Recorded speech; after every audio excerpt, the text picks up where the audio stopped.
안녕하십니까. 공병호TV의 공병호입니다. 원희룡 국민의힘의 선거정책위원장은 중간보고 형식으로 이재명 후보의 측근인 이현욱 변호사, 당시 경기주택 사장이 이재명 후보 아파트의 2401호 바로 옆집인 2402호를 거의 10억 원 가까운 돈을 주고 2020년 8월부터 2년간 전세낸 그런 사건에 대해서 중간보고 형식으로 대국민 성명서를 발표했습니다.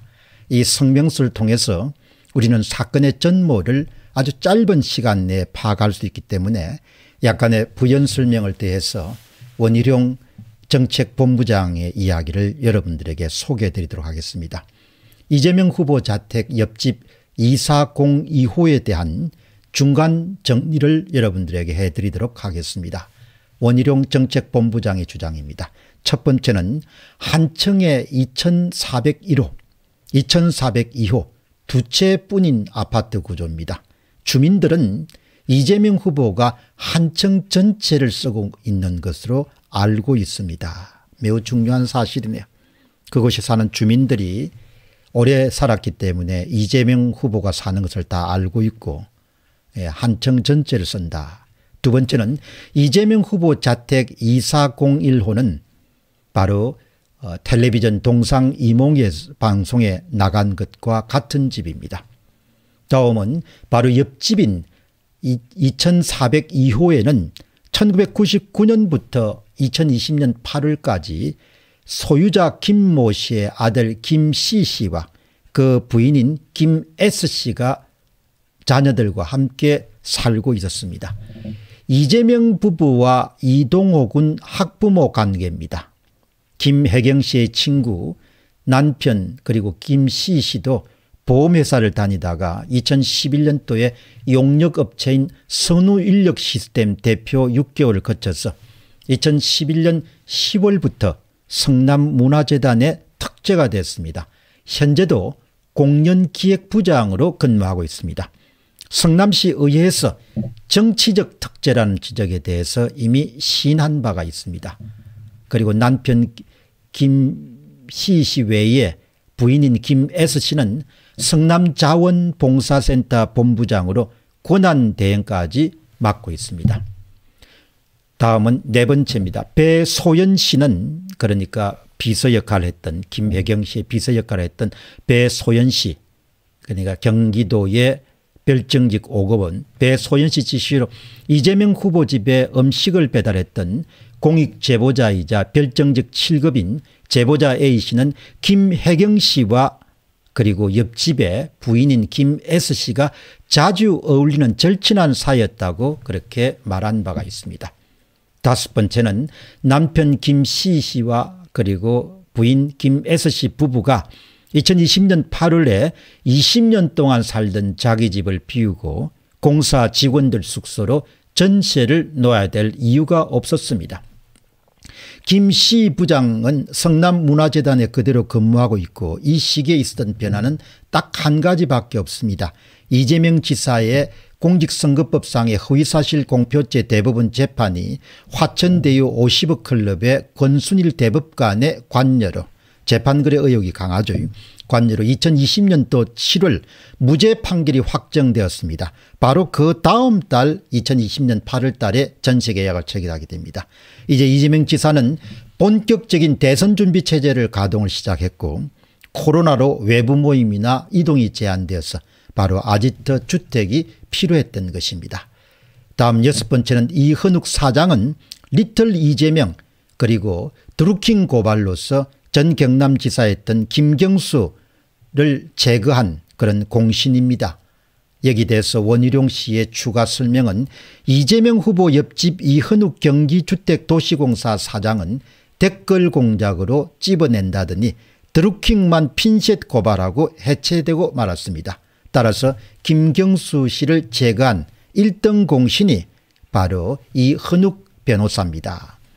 다음은 민주당 디지털소통위원회 산하 가짜뉴스 댓글 조작 법률 대책단 단장이 바로 이현욱 변호사입니다. 2019년 2월 달에 경기주택도시공사 사장 취임 이후에 기본주택, 국토균형발전 등 대선 공약 작업을 이현욱 사장이 진행했고, 이재명 지사의 성남 측근들인 전형수 비서실장, 곽형수 본부장을 공사에 임용해서 바로 꼽아 넣은 그런 인물입니다. 성남시장시절에는 댓글부대와 경호업체, 민변과 참여연대 멤버들을 공사 정원을 대폭 늘렸습니다. 150명에서 730명으로 인사규정을 고치면서 그런 출신들을 다 꼽아 넣는데 역할을 크게 했습니다. 그리고 30개에 불과하던 직원 합석수를 재임 기간에 133개로 늘렸습니다. 경기주택도시공사의 이현욱 사장 임기 재임 기간 동안에 인사, 합숙소 계약 및 사용, 대선 공약 및 LH 투기 자료 작업 내용 등에 대해서 감사와 수사가 이루어져야 될 것입니다. 다시 또 원희룡 씨의 추가 설명입니다. 경기주택도시공사의 합숙소가 100개가 넘는다고요? 2001년 기준으로 인원 713명인데 세금으로 합숙소를 100개 운영한다는 겁니까? 133개인가 있다고 합니다. 이것이야말로 즉시 수사가 시작돼야 될 대상입니다. 2019년 이현욱 사장 취임 이후에 정원 150명이 늘었는데 민변 출신들, 경호업체 출신들, 댓글부대 운영 능력자들 취업 여부를 적극 조사해야 될 것입니다. 또한 원희룡 씨는 추가 설명을 더합니다.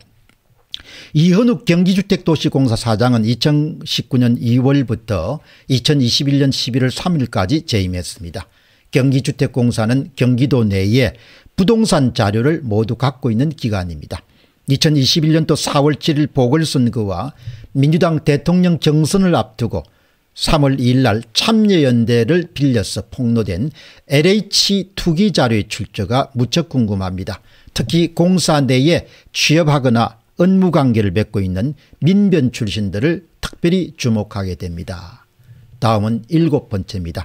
이런 이현욱 사장이 직접 동과 호수를 지정해서 2020년도 8월 2402호를 9억 5천만 원에 전세 계약을 했습니다. 이현욱 사장은 2401호가 이재명 후보의 자택인 줄 모르고 계약했고 이번 사건 보도로 알게 됐다고 주장합니다. 2402호의 전세 계약 기한 및 문서와 관계자 모두 조사가 필요합니다.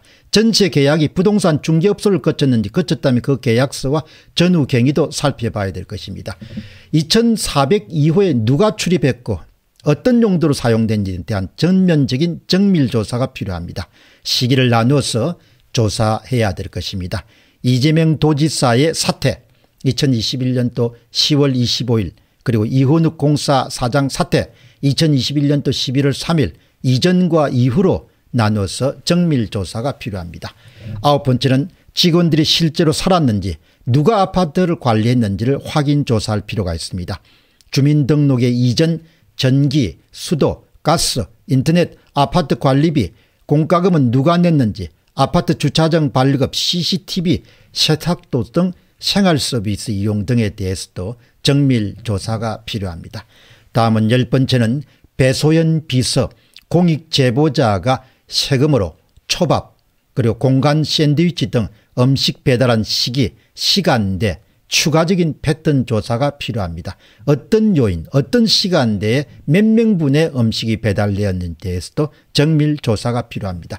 수원에 있는 경기도청의 여러 부서 법인카드가 분당 이재명 후보 자택 주변에서 사용되다가 이재명 지사가 사퇴한 이후인 2021년 11월부터는 카드 사용이 모두 다 사라지고 말았습니다.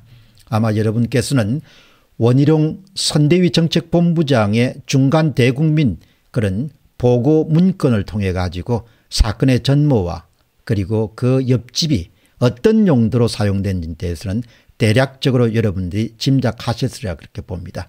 그러나 워낙 민감한 이슈이기 때문에 그런 부분에 대해 사실 확인이 되기 전에는 추측성에 대한 부분들은 보도하지 않도록 그렇게 하겠습니다. 아무튼 공사 구분 없이 많은 부분이 시행되고 특히 무슨 조직인지 알 수가 없지만 경기주택공사의 정원이 무려 100명 단위에서 700명 단위로 늘어난 것은 충격적이고 그리고 합숙소란 명분으로 세금으로 지원되는 그런 합숙소가 30개에서 133개로 늘어났다는 것도 그야말로 세금을 물쓰듯이 했다는 부분을 지적하지 않을 수가 없습니다. 왜 이재명 후보의 옆집을 65평을 그렇게 얻었느냐, 거기에서 무슨 일을 했느냐, 그 부분은 앞으로 반드시 밝혀지고 짚고 넘어가야 될 사안입니다. 공병호 TV의 공병호였습니다. 감사합니다.